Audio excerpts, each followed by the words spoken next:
John, good morning. The long-held tradition begins with the tolling of the bells. It holds special significance to firefighters like Lieutenant William High, a former firefighter with the Fire Department of New York. Lieutenant, talk to us about that day. What was it like? You have a personal connection to 9/11. What do you remember about that day 23 years ago?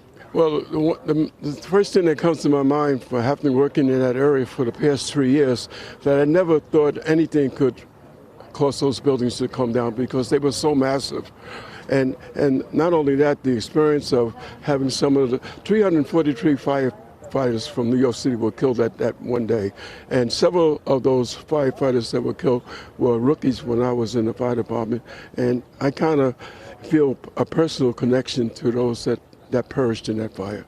And now as a new generation is emerging, some coming who were not even alive when 9/11 happened, why is it important to remember this day and to continue to honor it?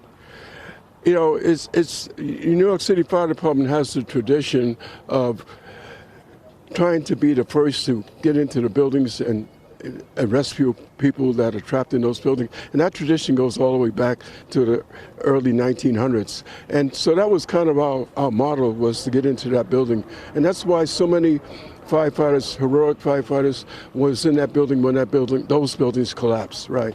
And that was one of the most tragic events that I can remember in my time in the New York City Fire Department. Yeah, and it's certainly a day that we as a country will never forget. Thank you, Lieutenant, for joining us this morning. Again, the tolling of the bells takes place this morning at 6:45 sharp. We will bring you live coverage. Stay with us. Reporting at Fire Station 5, Kamari Esquera, 8 News Now.